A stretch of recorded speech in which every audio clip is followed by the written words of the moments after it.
Hello, ladies and gentlemen, and welcome back. Root Beer here, and we're going to be starting Part C on the 2008 Pascal paper. So, starting Part C, that means we're going to be doing question number 21. If P is between 3 and 10 inclusive, and Q is between 12 and 21 inclusive, then the difference between the largest and smallest possible values of P over Q is... Okay. So we have a lot of possibilities. We have 8 different choices for P, and we have 10 different choices for the value of Q. And actually, they haven't even said that these are necessarily integers. I just sort of assumed. Let's just very carefully check. With the wording of the question, there's nothing wrong with P being like pi and Q being 15.6 or something like that. Very interesting. Really opens the question up a bit more. But we're talking about largest and smallest values of P over Q, and this is a fraction. So this is a great question if you understand what makes fractions big and what makes fractions small. Now, both P and Q are positive values, so this fraction here is only going to be positive, so we don't have to mess around with that. But if I take a look at some fractions, and I say keep the denominator the same. So for the same value of Q, what values of P make this big or small? And we could try something like, well, 5 halves versus 1 half. It's not that hard to see that the bigger the value of P, the bigger the fraction.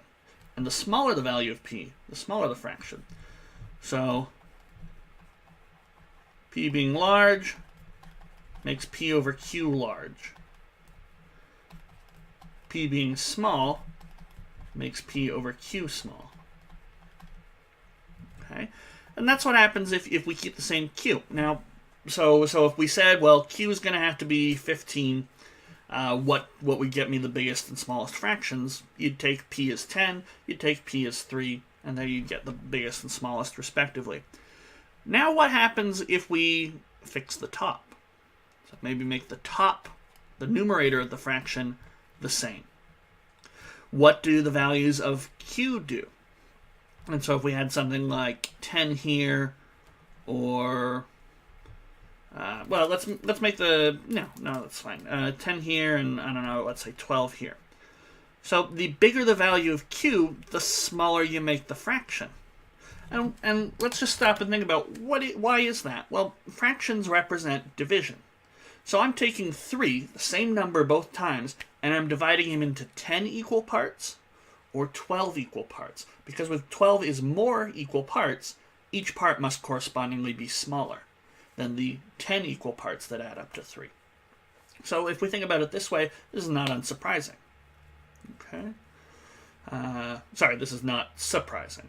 Not unsurprising would have been a contradiction. Anyway, what we can learn here, and you might have already known this, is the bigger the denominator, the smaller. So if Q is bigger, or sorry, let's use the same language I did before. If Q is large, then P over Q will get smaller. And if Q is a small value, P over Q becomes larger, all things considered. You know, if P is the same value both times, and it comes down to Q, a large Q will make a small fraction, a small Q will make a larger fraction.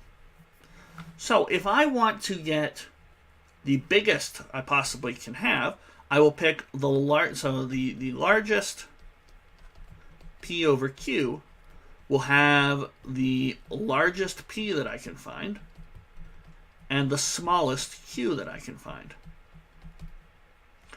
Okay, well, P can be 10, and Q is at least 12.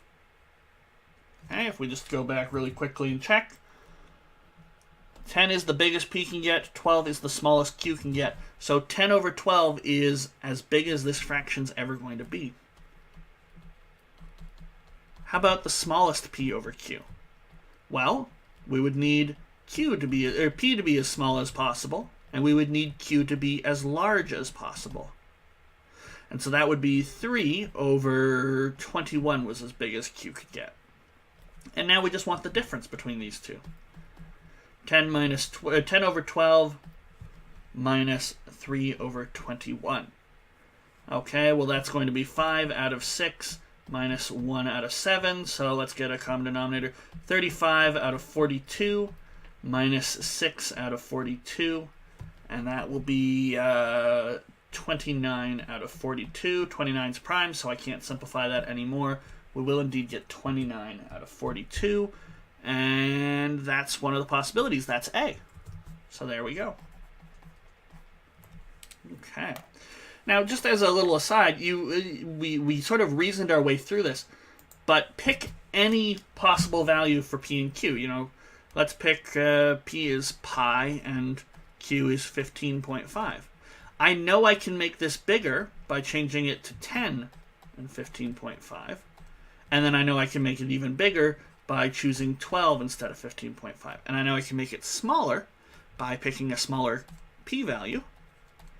And I know I can make it even smaller by picking a larger q value. So no matter what p and q I pick, I can always make it between 10 over 12 and 3 over 21. So this really does show you everything can fit in. Because to go from here to here, it's the same denominator, but we've maximized our p-value.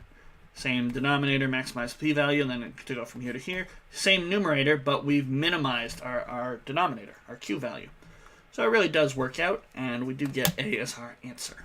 Okay, so thank you for joining me for question 21. We'll be doing the second question, question 22, second question of part C, that is, in the next video. Feel free to join me for that one if you'd like to see how I go through that. But, you know, if you got question 22 just fine, feel free to jump ahead to 23 or 25 or anything like that. Okay? So, thanks for watching. I'll see you next time.